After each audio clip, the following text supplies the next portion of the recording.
I may log in at the start of my shift and take a pay-as-you-earn call about someone querying their tax code, but the following call that I may take might be about someone filing their self-assessment tax return, and where I have the knowledge to do both, I can assist all customers. It's always varied, so no 2 days are the same, which keeps it exciting. A common self-assessment call that we might receive is around misconceptions. So if people assume that self-assessment is about self-employment purposes, it's not entirely true. You could also have property income, so it's making sure they have that clarification there and they know why they need to register for self-assessment. I always try and make sure that I'm interacting with the customer and not just reading the information on the screen. I'm taking it into consideration, but I'm listening to what they're saying. So if they have a query, it's about trying to find out what they're upset about or what they're unsure about. For example, they had an issue with their tax code. You could go through the guidance and read word for word what the guidance says, but it wouldn't explain it in a term that the customer would necessarily understand always. So it's about relaying the information in the appropriate way to the customer.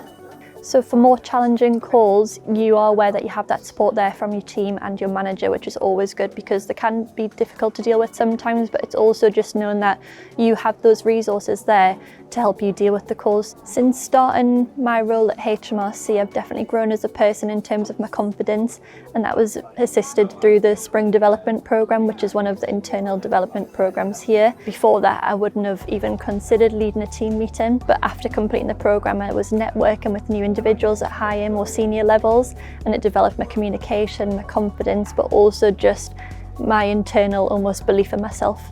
The team of people in my area is very diverse. There's people of all ages, all backgrounds, and I think that's what makes it such a good team, because we'll all come together and we'll have that level of support. It's more just as a team what we reflect, and that will always bring that each day.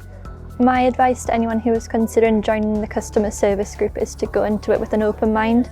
Although it might be apprehensive because you're worried about the challenges that you might face, it's an exciting opportunity to challenge yourself but also learn from that. The work and the service that we provide brings good for the public, so it has an impact for myself. I come away from the day feeling like I've accomplished stuff and helped others, but also working as part of a team, that level of interaction always makes me feel happy at the end of the day.